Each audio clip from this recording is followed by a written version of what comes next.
বিসমিল্লাহির রহমানির রহিম। City corporation হাতেখড়ি স্কুল অ্যান্ড কলেজের অনলাইন ক্লাসে আজকে নবম দশম শ্রেণীর বিজ্ঞান বিষয়ে পঞ্চম অধ্যায় দেখতে হলে আলোচনা এই বিষয়টা আজকে আলোচনা করব।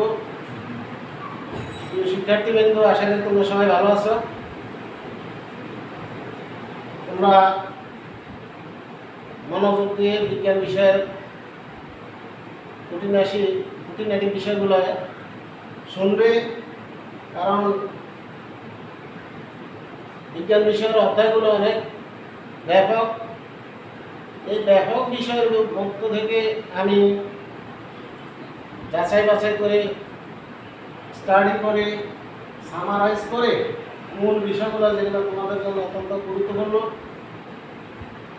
সেগুলোকে এখন আমি এখানে বোর্ডে সংক্ষিপ্ত আকারে লিখে রাখছি। এখন তোমাদের সামনে আলোচনা করব। আশা করি বিষয়টা তোমাদের কাছে সম্পূর্ণ ক্লিয়ার হয়ে যাবে ইনশাআল্লাহ। বিষয়টা হলো, দেখতে হলে আলো চাই, অর্থাৎ আলো ছাড়া অন্ধকারে আমরা দেখতে পাই না। এই জন্য বলা হয়েছে দেখতে হলে আলো চাই। এটার কথাটার মানে কিন্তু অনেক ব্যাপক, বিশ্লেষণ করা যায়। যেমন আলোটা আমরা সাধারণত বলে থাকি যে আলো হলো এক প্রকার শক্তি, যার মাধ্যমে আমরা বস্তু দেখতে পাই।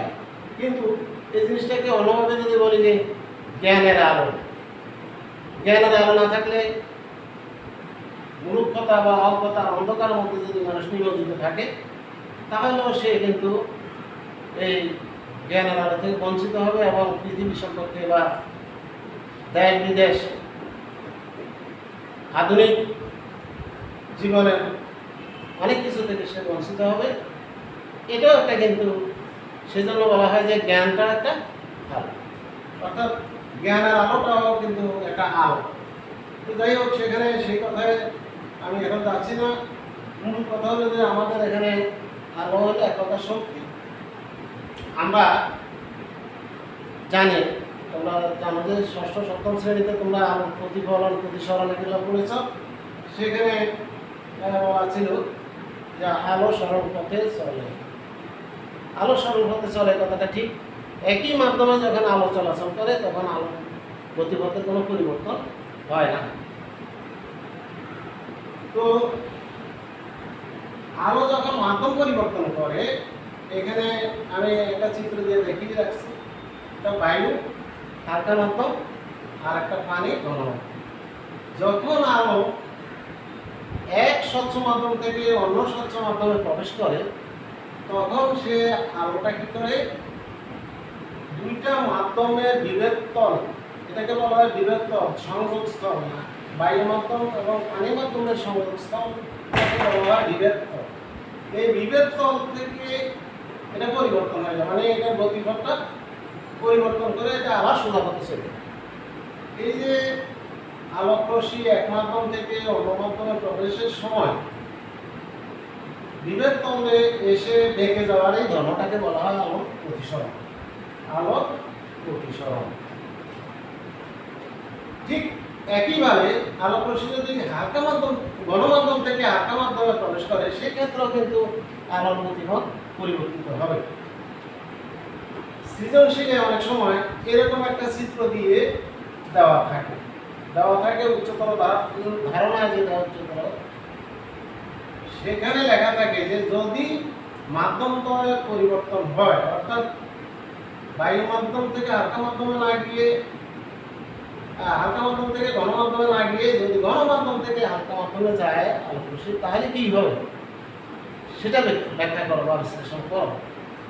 তো সেটাও আমি আলোচনা করবো। এখন যে জিনিসটা আলোচনা করছি সেটা হলো যে আলোক প্রতিসরণ কাকে বলে সেটা বলে ফেললাম।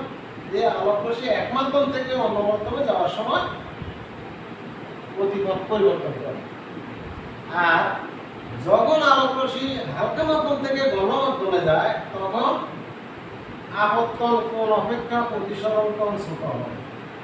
এটাকে বলা হয় আপতন কোণ, আর এটাকে বলা হয় প্রতিসরণ কোণ।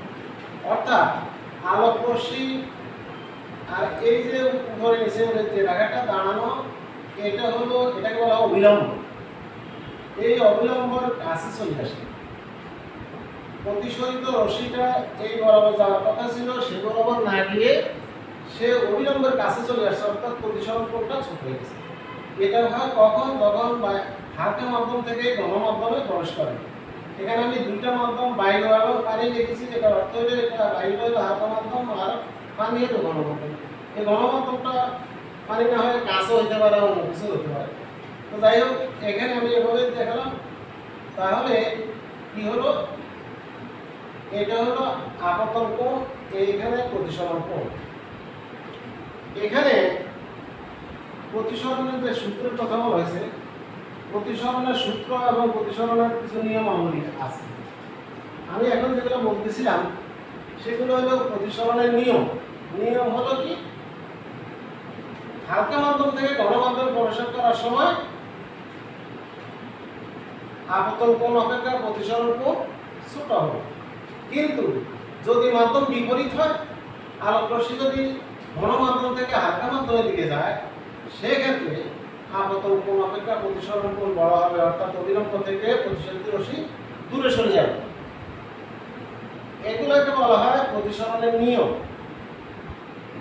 এবং প্রতিসরণের সূত্রটা হলো, প্রতিসরণের দুইটা সূত্র বইতে স্পষ্ট লেখা আছে। একটা হলো যে আপতিত রশ্মি, যে রশ্মিটা সূর্য থেকে হোক অথবা যে কোনো আলোর উৎস থেকে মাধ্যম ভেদ করে, একটা মাধ্যম ভেদ করে আরেকটা মাধ্যমে প্রবেশ করে, প্রথম মাধ্যমের মধ্যে যে আলোক রশ্মিটা থাকে সেটাকে বলা হয় আপতিত রশ্মি। আর এই আপতিত রশ্মিটা অবিলম্বের সাথে যে কোণ উৎপন্ন করে এটাকে বলা হয় আপতন কোণ। ঠিক মাধ্যম ভেদ করে অন্য মাধ্যমে প্রবেশের পর যে রশ্মিটা বের হয় এটাকে বলা হয় প্রতিসরিত রশ্মি। আর এই প্রতিসরিত রশ্মিটা অবিলম্বের সাথে যে কোণ উৎপন্ন করে এটাকে বলা হয় প্রতিসরণ কোণ। এখন সূত্র নাম এক হইল আপতিত রশ্মি, প্রতিসরিত রশ্মি এবং অবিলম্ব একই সমতলে থাকে, মানে একটা বিন্দু থেকে এরা একটা বিন্দুতেই অবস্থান করে, অর্থাৎ একই সমতলে থাকে। এক জায়গায় একটা বিন্দু থেকে এরা, এটা আপতিত রশ্মি, এটা প্রতিসরিত রশ্মি, এটা অবিলম্ব, একটা বিন্দু একই সমতলে থাকে। আর একটা কথা বলা হলো যে 2 নম্বর সূত্র হলো যে আপতন কোণের সাইন, আপতন কোণের সাইন এবং প্রতিসরণ কোণের সাইন ধ্রুব। অর্থাৎ আপতন কোণের সাইন এবং প্রতিসরণ কোণের সাইনের অনুপাতটা, উপরে যদি আপতন কোণ থাকে সাইন থিটা আর sine theta prime equal to ধ্রুব, এটাকে বলা হয় ধ্রুব। অর্থাৎ এটার মান সবসময় যদি কি থাকে, মাধ্যমটা অপরিবর্তিত থাকে, অর্থাৎ সবসময় বায়ু মাধ্যম আর পানি মাধ্যম হয়, তাহলে এই সাইন থিটা এবং প্রতিসরিত কোণের সাইন থিটার যে অনুপাতটা হবে, অর্থাৎ একটাকে আরেকটা দিয়ে ভাগ করলে যে মানটা পাওয়া যাবে এটা সবসময় একই থাকবে। কিন্তু মাধ্যমটা যদি পরিবর্তিত হয় অথবা আলোর রঙের যদি পরিবর্তন ঘটে, আলোক রশ্মি যদি বিভিন্ন কালারের হয়, সেক্ষেত্রে এই সাইন ধ্রুবকের মানের পরিবর্তন ঘটে, অর্থাৎ তখন আর ধ্রুবক থাকবে, বিভিন্ন হবে। এটা হলো প্রতিসরণের সূত্র। আর প্রতিসরণের নিয়ম তো বললাম যে মাধ্যম, এটাকে বলা হয় আপতিত রশ্মি, এটা প্রতিসরিত রশ্মি।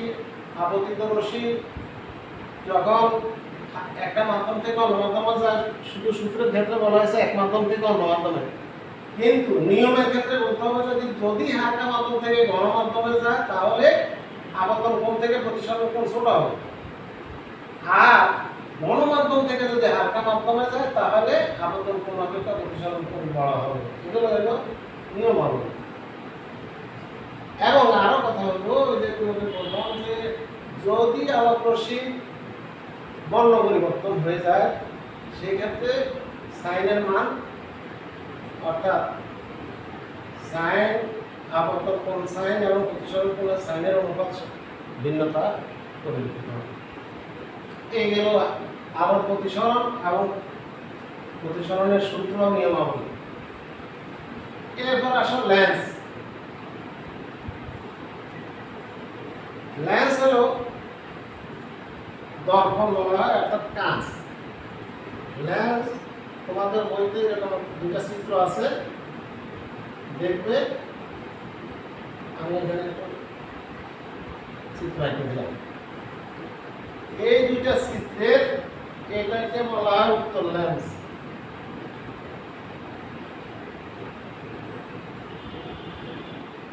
আর এটা হলো অবতল।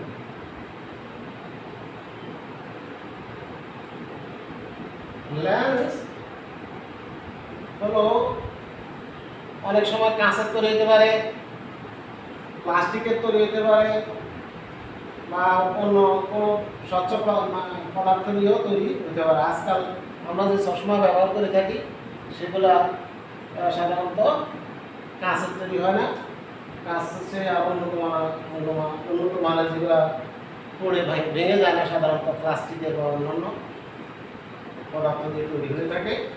এগুলোর ভিতর দিয়ে আলো কি করতে পারে, ব্যাক করতে পারে। এখানে লেন্স দুই প্রকার, সাধারণত দুই প্রকার। এই সাধারণ দুই প্রকারের ভিতরে উত্তল লেন্স এবং অবতল লেন্স। আবার উত্তল লেন্সটা দুই প্রকার হয়, উভয় উত্তল এবং সাধারণ উত্তল। মানে উভয়টা উত্তল হলে একটা হয়, আবার একটা সিঙ্গেল উত্তল হইতে পারে, সেক্ষেত্রে এটাকে উত্তল বলা হয় আর এটাকে উত্তল বলা হয়। সেগুলো তোমাদের বইতে নাই, তোমাদের বইতে শুধু উত্তল আর অবতল আছে, সুতরাং ওইদিকে আর যাওয়া দরকার নাই। তোমরা উত্তল আর অবতল নিয়ে থাকো। উত্তল লেন্স আর অবতল লেন্স। উত্তল লেন্সটা সাধারণত মাঝখান মোটা থাকে আর অবতল লেন্সের মাঝখানটা সরু থাকে। এখন এগুলো কি জন্য দরকার হবে সেটা আমরা একটু পরেই আসতেছি। এই যে লেন্সের প্রকারভেদের মধ্যে বললাম যে লেন্সের প্রকার হলো দুই প্রকার, প্রধানত উত্তল লেন্স এবং অবতল লেন্স। আর লেন্সের ক্ষমতা হলো লেন্সের বক্রতার উপর নির্ভর করে। এই যে লেন্সটা, এটা ইচ্ছা করলে আরো গোলাকার হইতে পারে, এরকম হয়ে যেতে পারে। সেই ক্ষেত্রে এটার ফোকাস দূরত্ব ভিন্ন হয়ে যাবে এবং এই বক্রতার কারণে ফোকাস দূরত্বের ভিত্তিতে লেন্সের ক্ষমতা নির্ণয় করা হয়। অর্থাৎ ফোকাস দূরত্ব অনুযায়ী, ফোকাস দূরত্ব হলো এখন চিত্র দিয়ে আছে, অর্থাৎ প্রধান ফোকাস এবং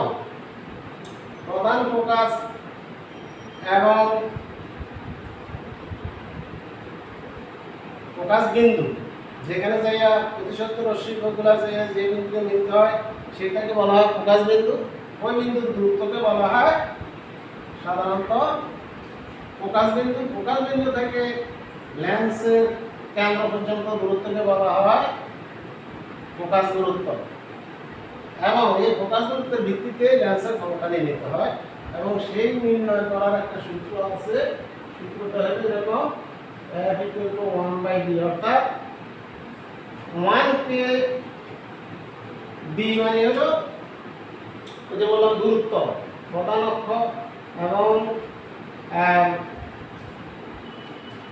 এবং ফোকাস বিন্দুর দূরত্বকে বলা হয় d, এবং d দ্বারা যখন 1 কে ভাগ করব যেটা হবে সেটা হবে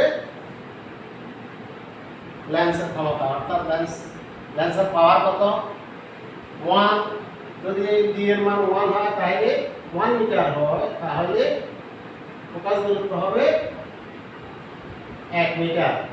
আর যদি d এর মান 2 হয় সেই ক্ষেত্রে d এর মান 2 হলে এখানে 1 কে ভাগ করলে হয়ে যাবে 0.500, অর্থাৎ 500 সেন্টিমিটার। এইভাবে সাধারণত ফোকাস দূরত্ব নির্ণয় করা হয় এবং ফোকাস দূরত্ব ভিত্তিতে লেন্সের ক্ষমতাটা নির্ণীত হয়।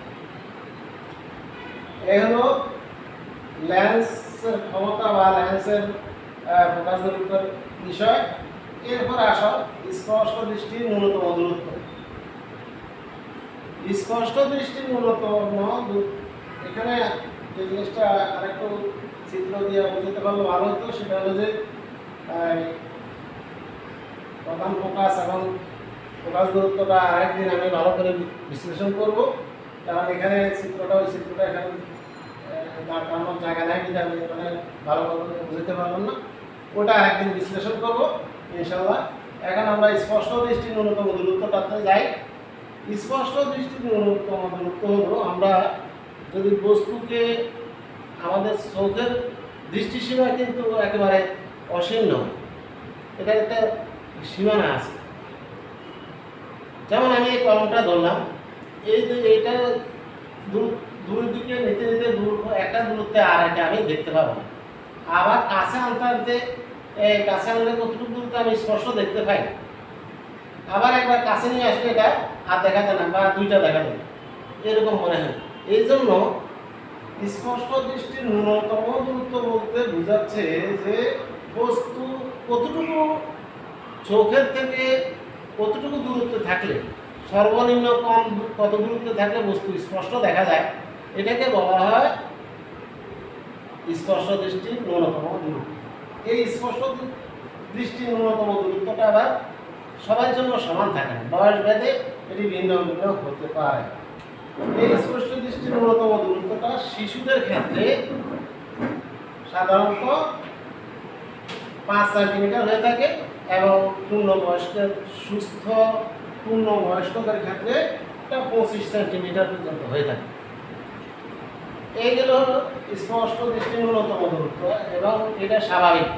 এর চেয়ে যদি স্পষ্ট দৃষ্টির ন্যূনতম দূরত্ব কারা এর 25-এর বেশি হয় কম হয়, সেটা হলে বুঝতে হবে যে এটা তার চোখের ত্রুটির ভিতরে আছে, যেখানে দৃষ্টি ত্রুটি হলেও যখন আমরা বস্তু যে স্পষ্ট দৃষ্টির ন্যূনতম যে দূরত্বের ভিতরে বস্তুটা স্পষ্ট দেখতে পাওয়ার কথা, সেই দূরত্ব যদি না রেখে আবার কাছে আনলে দেখতে পাই, তাহলে বুঝতে হবে যে আমার চোখে কি আছে, ক্ষীণ দৃষ্টি, আমার দৃষ্টি ক্ষীণ, কাছে নির্দিষ্ট ন্যূনতম দূরত্ব থেকে আরো কাছে চলে আসছে, এটাকে বলা হয় ক্ষীণ দৃষ্টি। দৃষ্টির ত্রুটি হলো দুই প্রকার, একটা ক্ষীণ দৃষ্টি আর একটা দূরদৃষ্টি। স্পষ্ট দৃষ্টির কথা এখানে এই জন্য আলোচনা করা হয়েছে যে আমরা যদি স্পষ্ট দৃষ্টি যে 25 সেন্টিমিটার দূরে থাকলে সাধারণত বস্তু স্পষ্ট দেখা যাওয়ার কথা, সেখান থেকে যদি স্পষ্ট 25 সেন্টিমিটার মধ্যে না দেখি, যদি আমি চোখের আরও কাছে আনলে দেখি, তাহলে বুঝতে হবে সেটা আমার দৃষ্টি ক্ষীণ, চোখের ত্রুটি, চোখের যে লেন্স আছে সেই লেন্সের ত্রুটি, এবং সেই ত্রুটিটা হয়ে থাকে সাধারণত কোনো কারণে যদি চোখের লেন্সের অভিসারী শক্তি যদি বৃদ্ধি পায়, অথবা চোখের আমাদের একটা উত্তর লেন্স থাকে, সেই লেন্সের ফোকাস দূরত্ব যদি কমে যায়, অথবা চোখের অক্ষিগোলকের ব্যাসার্ধ বৃদ্ধি পায়। এই তিনটা কারণ, অক্ষিগোলকের শক্তি বৃদ্ধি পাওয়া, আর অভিসারী শক্তি লেন্সের চোখের যে লেন্স আছে সেই লেন্সের শক্তি যদি অভিসারী শক্তি যদি বৃদ্ধি পায়, অথবা ফোকাস দূরত্ব কমে যায়, অথবা কোনো কারণে অক্ষিগোলকের ব্যাসার্ধটা বৃদ্ধি পায়, তাহলে আমরা স্পষ্ট দৃষ্টি থেকে ন্যূনতম দূরত্ব থেকে আরো কাছে না আনলে বস্তুটা আমরা স্পষ্ট দেখতে পাই না, এটাকে বলা হয় ক্ষীণ দৃষ্টি। এবং এই দৃষ্টিটা দূর করার জন্য সাধারণত আমাদেরকে অবতল লেন্সের চশমা ব্যবহার করতে হয়। কেন অবতল লেন্সের চশমা ব্যবহার করতে হয় সেগুলা আরেকদিন একটা আসে সহ বুঝাইতে হবে। আশা করি আমি ওই বিষয়ে একটা বলে আসছি এইটা সহ, এবং এগুলো চিত্র সহ যেভাবে এই চিত্রটা দিয়ে যেভাবে বোঝানো হয়েছে ওই চিত্রগুলো ওইভাবে চিত্র দিয়ে বোঝানো যাবে ইনশাআল্লাহ। বইতে তোমাদের বইতে ওই চিত্রগুলো আছে। যাই হোক, তারপরে আসো আমরা দূরদৃষ্টি। দূরদৃষ্টি বা দীর্ঘদৃষ্টি এটা হয়ে থাকে ঠিক বিপরীত, ক্ষীণদৃষ্টির ঠিক বিপরীতে। অর্থাৎ যখন স্পর্শ দৃষ্টি ন্যূনতম দূরত্ব থেকে দূরত্বের মধ্যে আমরা বস্তুকে স্পর্শ না দেখে একটু দূরে নিলে স্পর্শ দেখি। যখন এখানে বলছি যে ক্ষীণদৃষ্টি স্পর্শ দৃষ্টি ন্যূনতম দূরত্ব হলে আমাদের 25 সেন্টিমিটার, আবার এসে কমে গেলে বলে যে ক্ষীণদৃষ্টি। আর যদি কোনো কারণে এসে বেশি হয়ে যায়, অর্থাৎ 25 সেন্টিমিটার মধ্যে থাকলে এটা স্পর্শ দেখি না, আর একটু দূরে নিলে মনে হয় স্পর্শ দেখা যাচ্ছে, তখন এটাকে বলা হয় দূরদৃষ্টি বা দীর্ঘদৃষ্টি। এবং এটা হয়ে থাকে সাধারণত ঠিক ক্ষীণদৃষ্টির বিপরীত কারণগুলো, অর্থাৎ চোখের লেন্সের অভিসারী শক্তি যদি কোনো কারণে হ্রাস পায়, মানে কমে গেলে, অথবা চোখের লেন্সের ফোকাস দূরত্ব যদি কমে যায় সেক্ষেত্রে, অথবা অক্ষিগোলকের ব্যাসার্ধ কমে গেলে। এখানে ক্ষীণদৃষ্টির ক্ষেত্রে অক্ষিগোলকের ব্যাসার্ধ বৃদ্ধি পেলে সাধারণত ক্ষীণদৃষ্টি হয়, আর অক্ষিগোলকের ব্যাসার্ধ হ্রাস পেলে দীর্ঘদৃষ্টি হয়। এই জন্য এই দূরদৃষ্টিটা দূর করার জন্য আমাদেরকে কি করতে হবে? উত্তল লেন্সের চশমা ব্যবহার করতে হবে। আর সব শেষে আমরা আসবো চোখ ভালো রাখার উপায়। চোখ ভালো রাখার উপায়, এই চোখ কিন্তু আমাদের অত্যন্ত মূল্যবান একটা সম্পদ, এবং যার চোখ নাই বা যার চোখের ত্রুটি আছে সে বুঝে যে চোখের কত মূল্য, দৃষ্টিশক্তির কত মূল্য। যার চোখ নাই অথবা যার চোখের ত্রুটি আছে সে সেটা বুঝতে পারে। আমরা যারা চোখ ভালো আছে তারা সেটা তেমন অনুধাবন করি না, সেই জন্য আমরা যাচ্ছে তাই ভাবে চলাচল করি বা চোখ ভালো রাখার জন্য কোনো চেষ্টাও করি না, এটার উপায় সম্পর্কে জানার চেষ্টা করি না। চোখ ভালো রাখার জন্য আমাদেরকে কিছু উপায় অবলম্বন করতে হবে। সেটা হলো যে আমরা সারাদিন পরিশ্রম করার পরে আমাদের শরীর যেরকম ক্লান্ত হয়ে আসে, ঠিক তদ্রুপ শরীর এর সাথে সাথে শরীরের একটা অঙ্গ কিন্তু চোখটা কিন্তু ক্লান্ত হয়ে যায়। অনেক কিছু দেখতে বা আমরা কথা বলি, কাজ করি, এই সমস্ত এইগুলোর সাথে সাথে কিন্তু চোখও ক্লান্ত হয়। এবং তখন সেক্ষেত্রে আমাদেরকে কি করতে হবে? রাতে পর্যাপ্ত পরিমাণে ঘুমাতে হবে। চোখ ভালো রাখার জন্য একটা উপায় কিন্তু ঘুম না গেলে কি হবে? ওই শরীর যেন সারাদিন পরিশ্রম করলে ক্লান্ত হয়ে যায়, এটা বিশ্রামের দরকার হয়, ঠিক তদ্রুপ চোখেরও ক্লান্তি দূর করার প্রয়োজন আছে। এছাড়া আমাদের খাদ্য তালিকার মধ্যে ভিটামিন এ, সি, ই, তাছাড়া ফ্যাটি অ্যাসিড, সবুজ শাকসবজি, ফলমূল এবং মাছ, ছোট মাছ। আমরা সাধারণত জানি যে ভিটামিন এর অভাবে আমাদের চোখে রাত কানা রোগ হয় বা অন্তত দেখা দিতে পারে। সেই জন্য ভিটামিন এ সমৃদ্ধ খাদ্য আমাদেরকে গ্রহণ করতে হবে। এবং এছাড়া আরও ভিটামিন বি, সি এবং ফ্যাটি অ্যাসিড সমৃদ্ধ খাবার, আবার সবুজ শাকসবজি, এগুলোর মধ্যে কিন্তু ভিটামিন এ এবং সি থাকে। সাধারণত পাকা আম, পাকা পেঁপে, এগুলোতে ভিটামিন এ প্রচুর পরিমাণে থাকে। এছাড়া আমরা যে আলোতে, যতটুকু আলোতে আমরা স্পষ্ট দেখি, এর চেয়ে কম আলো যদি থাকে সেখানে কিন্তু চোখ ক্লান্ত হয়ে যাবে। অর্থাৎ চোখ কোনো কিছু একটা আবছা আলো হইলে এই চোখে কিন্তু কষ্ট করে সেটা দেখতে হয়, সেই জন্য চোখের সেখানে ব্যাঘাত ঘটে। আলো যদি কম হয়, পর্যাপ্ত আলো না হয়, ঘরে বা যেখানে কাজ করি আমরা কর্মস্থলে, আমরা বই পড়ালেখার সময় যদি অল্প আলোতে পড়ালেখা করি তাহলে আমাদের চোখে সমস্যা হবে, কারণ চোখ তখন অনেক পরিশ্রম করে আমার দৃষ্টিটা সম্পন্ন করতে হয়, দেখার ব্যবস্থা করতে হয়। এই জন্য কম আলো পরিহার করতে হবে, পর্যাপ্ত আলো রেখে আমাদের পড়ালেখা করতে হবে, কাজকর্ম করতে হবে। এছাড়া আমাদের টিভি, কম্পিউটার এগুলা বা মোবাইল ফোন ব্যবহার করি আমরা, এগুলা দীর্ঘক্ষণ ব্যবহারের ফলেও চোখের সাধারণত সমস্যা হতে পারে। এই জন্য আমরা কী করবো, এই সমস্ত টিভি বা কম্পিউটার ব্যবহারের ক্ষেত্রে, টিভি দেখা, কম্পিউটার ব্যবহার, মোবাইল ফোন ব্যবহার, এগুলোর ক্ষেত্রে আমরা সাধারণত কিছুক্ষণ পর বিরতি দিয়ে আমরা টিভি দেখা অথবা কম্পিউটার ব্যবহার করার অনুশীলন করতে হবে।